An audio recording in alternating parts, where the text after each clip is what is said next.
Hello polity buddies, welcome to my channel. और हम continue कर रहे थे अपने BA political science and competition exam की सीरीज़ को, जिसमें कि अभी हम आपको जितने भी मेजर पेपर, माइनर पेपर, सबके रिलेटेड सिलेबस आपको चैनल में मिल जाएगी। सबकी अलग अलग प्लेलिस्ट बनी हुई है। और अभी हम कर रहे हैं unit 3, that is concept of state and its function. इसके दो parts, that is liberal concept of state and its function और Marxist concept of state and its function is already uploaded on the channel. और अभी हम कर रहे हैं अपना आज की वीडियो में वेलफेयर स्टेट के बारे में। Okay, so without any further edu let's start with the introduction part. Welfare state जो है एक मॉडर्न पॉलिटिकल कॉन्सेप्ट है, जिसमें एक स्टेट ये रिस्पॉन्सिबिलिटी मानता है कि हर सिटीजन्स का वेलबींग रखना ये मेरी रिस्पॉन्सिबिलिटी है। देखिए, अगर क्लासिकल लिबरल स्टेट की बात करें तो ये सिर्फ और सिर्फ life, property, law and order के फोकस पे एम्फेसाइज करते थे, है ना। वही हमारा जो ये वेलफेयर स्टेट है ये इंटरवेन करता है और एक्टिवली बोलता है कि हम economic, social and cultural affairs में काम करेंगे और जनता को जस्टिस, इक्वालिटी और अपॉर्चुनिटी देंगे सबके लिए। तो ये जो कॉन्सेप्ट है इसको इम्पोर्टेंस मिली 20th सेंचुरी में, खास करके जब ये इंडस्ट्रियल रेवोल्यूशन हुआ ना, तब मिला। रैपिड अर्बनाइजेशन हुआ, कैपिटलिज्म आया। तो जब कैपिटलिज्म आया तो क्या हुआ कि काफी ज्यादा असमानताएं समाज में या इकोनॉमिक तरीके से आ गई। अब इस असमानता को दूर करने के लिए, जनता की भलाई के लिए वेलफेयर कॉन्सेप्ट ऑफ स्टेट आया। So now let's continue with the historical background. तो हमेशा मैं बोलती हूँ कि आप लोग प्लीज़ कॉपी पेन लेके बैठिए, साथ में लिखते चलिए, नोट्स भी बन जाएंगे, आपको याद भी हो जाएगा और एग्जाम की प्रिपरेशन भी हो जाएगी। और जब मैं कुछ एक्स्ट्रा बताती हूँ ना, apart from the written notes, you can use that your sticky notes also. तो चलिए, ये सब बात तो होती रहेगी। पहले हम कर लेते हैं इसका हिस्टोरिकल बैकग्राउंड को समझते हैं। तो इसमें पहला पॉइंट आता है हमारा अर्ली ऑरिजिन्स। देखिए, ये जो आइडिया ऑफ स्टेट है ना, ये रिस्पॉन्सिबिलिटी के बारे में, तो ये पूरी तरह से मॉडर्न नहीं है, बल्कि मेडिवल रूलर्स में भी देखने को मिला है हमें। ओके, मेडिवल रूलर्स में आपको देखने को मिलेगा कि वो लोग भी जनरली फूड, हेल्थ, प्रोडक्शन अपने सब्जेक्ट्स, अपने प्रजा को प्रोवाइड करते थे। हाइवर ये जो एफर्ट्स रहे हैं काफ़ी लिमिटेड रहे, सिस्टमेटिक नहीं रहे थे। फिर 20th सेंचुरी में भी देखने को मिला हमें, जैसे कि इंडस्ट्रियलाइजेशन देखने को मिला, ग्रेट डिप्रेशन ऑफ 1929 देखने को मिला। तो इससे क्या हुआ ना, मेनली आपका जो लेस फेयर पॉलिसी था वो भी फेल हो गया। तो इससे कुछ कुछ थिंकर जैसे कि आपके टीएच ग्रीन हो गए, एल टी लॉब हाउस हो गए, जॉन ड्यू हो गए, इन्होंने एम्फेसाइज किया कि असली फ्रीडम तो क्या रिक्वायर करता है कि सोशल सपोर्ट मिले, है ना। ये नहीं कि ये जो हमारी गवर्नमेंट हो बोले कि हम इंटरफेयर नहीं करेंगे, बल्कि गवर्नमेंट इंटरफेयर करे और वो जितने भी हमें सोशली सपोर्ट कर सके, है ना। और कुछ कुछ कंट्रीज की गवर्नमेंट ने ऐसा किया भी, जैसे यूनाइटेड किंगडम का बेवरेज प्लान आया 1942 में, स्वीडन का, फिर इंडिया का सबका पोस्ट इंडिपेंडेंस प्लान आया और इस प्रकार से वेलफेयर ओरिएंटेड पॉलिसीज आई। ओके, सो अब आइए हम लोग समझते हैं कि वेलफेयर स्टेट का मीनिंग क्या होता है। तो वेलफेयर स्टेट एक ऐसा पॉलिटिकल सिस्टम है जहाँ पे कि स्टेट इंश्योर करता है कि सोशल और इकोनॉमिक सिक्योरिटी मिले जनता को, ठीक है। इसमें प्रोविजंस होते हैं कि जो भी बेसिक नीड्स है, जैसे कि हेल्थ, एजुकेशन, हाउसिंग, एम्प्लॉयमेंट, ये सब जनता को दी जा सके। और इसका गोल यही होता है, ठीक है, कि सबको सोशल जस्टिस मिले, इक्वालिटी ऑफ अपॉर्चुनिटी मिले और जो गरीबी है और असमानता है उसका रिडक्शन हो। और इस प्रकार से हम ऐसा कह सकते हैं सिंपल टर्म्स कि वेलफेयर स्टेट एक ऐसी सरकार है जो कि जनता के लिए है, जनता के द्वारा है और जनता के वेलफेयर के लिए है। ओके, तो ये हो गया हमारा वेलफेयर स्टेट का मीनिंग। अब आइए वेलफेयर स्टेट के कुछ की फीचर्स को समझते हैं।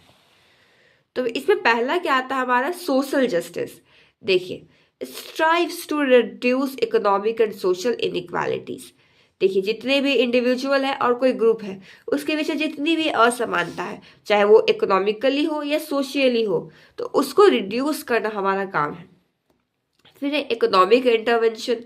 इसमें जो है हमारी स्टेट इकोनॉमी को कंट्रोल करती है, मोनोपॉलीज को कंट्रोल करती है, देखती है कि हाँ क्या सबको फेयर वेजेस मिल रहा है, क्या सबको सोशल सिक्योरिटी प्रोवाइड हो रही है। तो ये इसके फीचर्स हो गए। फिर तीसरा फीचर आता है यूनिवर्सल वेलफेयर, यानी कि ऐसी प्रोग्राम्स नहीं लाए जाए है ना, जो कि सिर्फ क्या बोले, सिर्फ पुअर के लिए या फिर सिर्फ कुछ सिटीजन्स को देखते हुए किया जाए कि उसको बेनिफिट होगा, बल्कि ऐसे प्रोग्राम लाए जिससे सबको बेनिफिट हो, जैसे कि education, health care, social insurance, ये सब। अगला फीचर है हमारा डेमोक्रेटिक नेचर। अब ये जो डेमोक्रेटिक नेचर है, इसमें जो वेलफेयर पॉलिसीज है वो जनरली इम्प्लीमेंट किया जाता है कुछ डेमोक्रेटिक इंस्टीट्यूशंस के तहत, जो कि सिटीजन्स को अलाउ करते हैं पार्टिसिपेट करने के लिए।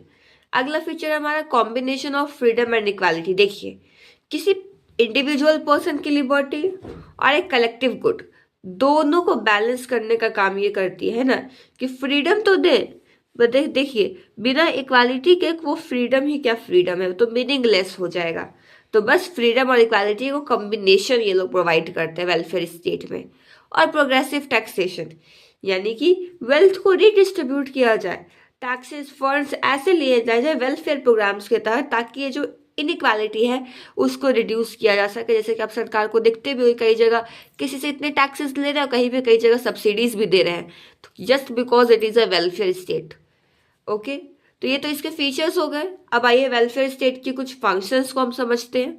तो फंक्शंस को हम तो इतना, देखिए पहला काम तो आप अच्छे से जानते हैं, कोई भी अगर स्टेट है तो उसके मल्टीपल फंक्शंस होते हैं, लेकिन इसका मेन यही है कि जनता का वेलबिंग करना। और इसको मेजरली हम लोग 3 सब टॉपिक्स के अंदर पढ़ेंगे। पहला है कि वेलफेयर स्टेट का इकोनॉमिक फंक्शन क्या है, फिर सोशल फंक्शंस क्या है, और फिर पॉलिटिकल फंक्शंस। इकोनॉमिक फंक्शंस, तो देखिए वेल्थ का रिडिस्ट्रीब्यूशन होगा, है ना, यानी कि जितने भी प्रोग्रेसिव टैक्सेशन लाए जाएंगे, सोशल सिक्योरिटी, वेलफेयर प्रोग्राम्स, ताकि अमीरी और गरीबी के बीच का जो गैप है उसको दूर किया जा सके। नेक्स्ट इज पॉवर्टी एलिविएशन, यानी कि ऐसी वेलफेयर स्कीम्स लाई जा सके जिससे कि गरीबी दूर हो, जैसे कि सब्सिडीज दे सकती है सरकार कुछ मिनिमम वेजेस में, या फिर डायरेक्ट कैश ट्रांसफर्स कर सकती है गरीबों को। फिर है एम्प्लॉयमेंट जनरेशन, इसमें क्या होगा कि जो ये लोग जॉब प्रोवाइड करते हैं पब्लिक सेक्टर अंडरटेकिंग्स के तहत, कुछ इंफ्रास्ट्रक्चर प्रोजेक्ट्स में या कोई रूरल एम्प्लॉयमेंट स्कीम्स के तहत। फिर आएगा इकोनॉमिक प्लानिंग एंड रेगुलेशंस, इसमें स्टेट रेगुलेट करती है जो भी प्रोडक्शन हुआ है, ट्रेड होगा या इंडस्ट्री होगा, ताकि इकोनॉमिक स्टेबिलिटी बनी रहे। तो ये तो होगा इकोनॉमिक फंक्शन। अगला है सोशल फंक्शंस। तो सोशल फंक्शन में पहला हमारा आता है एजुकेशन, यानी कि सरकार जो है वेलफेयर स्टेट की फ्री और सब्सिडाइज्ड एजुकेशन देती है, ताकि इक्वल अपॉर्चुनिटी मिल सके सबको और हर एक जनता लिटरेट हो सके, सबको लिटरेसी मिल सके। नेक्स्ट इज हेल्थ केयर, यानी कि यूनिवर्सल हेल्थ केयर सिस्टम्स लाए जाएंगे, हॉस्पिटल्स लाए जाएंगे, हेल्थ इंश्योरेंस प्रोग्राम्स लाए जा सकेंगे, ताकि पब्लिक हेल्थ को इम्प्रूव किया जा सके। The next one is protection of vulnerable groups. इसमें क्या होता है कि जो हमारी वेलफेयर स्टेट की जो गवर्नमेंट है वो फोकस करती है वल्नरेबल ग्रुप से, मतलब कि वुमेन हो गए, चिल्ड्रन हो गए, माइनॉरिटीज हो गए, और फिर जो भी डिसेबल है उन पे फोकस करती है, ताकि इंक्लूसिविटी, इक्विटी, ये सब लाया जा सके। फिर सोशल सिक्योरिटी, इसमें पेंशन हो गया, अनएम्प्लॉयमेंट बेनिफिट्स हो गए, कुछ है ना डिसेबल पर्सन के लिए कुछ अलावेंसेस हो गए, ताकि उन लोगों को प्रोटेक्शन मिल सके। अगला है हाउसिंग, इसमें ऐसी प्रोग्राम्स लाई जाती है ताकि अफोर्डेबल हाउसिंग हेल्प, चाहे वो अर्बन या रूरल पॉवर्टी को दूर करने के लिए किया जाता है। अब आइए कुछ पॉलिटिकल फंक्शंस को जानते हैं हम लोग इसके। देखिए, तो पहला तो ये है कि जो वेलफेयर स्टेट है ये डेमोक्रेसी को स्ट्रेंथन कर देती है, क्योंकि इतने सारे लोग वेलफेयर मेजर्स लाते हैं ना, जिससे कि सिटीजन्स काफ़ी ज़्यादा एम्पावर हो जाते हैं और ये मीनिंगफुली एक डेमोक्रेसी में पार्टिसिपेट करते हैं। अगला रिड्यूसिंग सोशल अनरेस्ट, यानी कि जितनी भी इनइक्वालिटीज है, ग्रीवांसेस है, उसको ये लोग एड्रेस करते हैं। तो इस प्रकार से स्टेट क्या कर पाता है कि जो भी आपके पीस एंड पॉलिटिकल स्टेबिलिटी है उसको ये मेंटेन कर पाती है। फिर आएगी सिटीजन पार्टिसिपेशन, यानी कि जो वेलफेयर पॉलिसीज है ये इंकरेज करती है पब्लिक को कि आप इंगेज होइए गवर्नेंस के साथ, इसकी अकाउंटेबिलिटी के साथ। तो ये तो हो गए कुछ इसके economic, social and political functions. अब आइए हम लोग समझते हैं इसके कुछ एग्जाम्पल्स ऑफ वेलफेयर स्टेट्स। तो एग्जाम्पल पहला तो हमारा आ जाएगा यूनाइटेड किंगडम। यहाँ का जो बेब्रिज प्लान आया था 1942 का, इससे क्या होना कि इसने मॉडर्न वेलफेयर स्टेट को इंट्रोड्यूस किया था कुछ यूनिवर्सल सोशल इंश्योरेंस के साथ। फिर स्वीडन और कुछ नॉर्डिक कंट्रीज हो गई, उन्होंने भी प्रोवाइड किया था health care, education, unemployment benefits, और भी दुनिया भर में। फिर अगला इंडिया। इंडिया में तो जैसे ही आज़ादी के बाद बहुत सारी योजनाएं आई, जैसे कि आपका मनरेगा हो गया, है ना, जिससे एम्प्लॉयमेंट गारंटी एक्ट वाला। फिर पीडीएस वाला आया, पब्लिक डिस्ट्रीब्यूशन सिस्टम। फिर नेशनल हेल्थ मिशन आया। ये सब कुछ वेलफेयर स्कीम्स आई। अब आइए, ये जो वेलफेयर स्टेट है, इतना अच्छा लगा है सुनने में ना, तो कुछ बुराइयां तो सब में होती हैं, जैसा हम करते भी हैं। तो पहली बुराई तो यही है इसका कि financial budget burden. Financial burden क्या है इसका? तो वेलफेयर प्रोग्राम जो है ना, काफी एक्सपेंसिव होते हैं, इतना होता है कि गवर्नमेंट के बजट तक को बर्बाद कर सकते हैं। फिर है रिस्क ऑफ डिपेंडेंसी, यानी कि अब इतना, मतलब अगर कोई भी स्टेट है, कोई जनता है, इंडिविजुअल है, अगर इतना ज़्यादा अगर वो स्टेट पे डिपेंडेंट रहेंगे, ओवर रिलायंस हो जाएंगे ना। और जब अगर आप ओवर रिलायंस हो जाते हो ना, तो एक का बोलते हैं ना कि अपना पोटेंशियल खोने लगेगा इंडिविजुअल का। फिर ब्यूरोक्रेटिक इनएफिशिएंसी। अब लार्ज स्केल इम्प्लीमेंटेशन करना आपको पता है कि कितना मुश्किल होता है। और जब मुश्किल क्या होता है, बस कुछ नहीं, साथ में करप्शन भी आ जाता है और मिसमैनेजमेंट भी हो जाती है। तो ये इसकी प्रॉब्लम है। फिर है बैलेंसिंग फ्रीडम एंड इक्वालिटी। देखिए, अब जो इतना ज़्यादा आप इंटरवेंशन कर रहे हो वेलफेयर के नाम पे, तो इससे क्या होता है, एक इंडिविजुअल का इकोनॉमिक फ्रीडम का हनन होता है। फिर है political manipulation. Welfare program use ले आए, अब क्या लेके आओगे इसके साथ? इलेक्टोरल गेन्स, है। जेन्युइन कोई नहीं चाहता कि सोशल इंप्रूवमेंट हो, बस इलेक्शंस के टाइम पे इलेक्शन मैनिफेस्टो में आ जाएगा, या फिर मॉडल कोड ऑफ कंडक्ट, आचार संहिता लगने से पहले, ये सब कुछ दिन पहले ये सब पॉलिसीज आ जाएंगी, बस।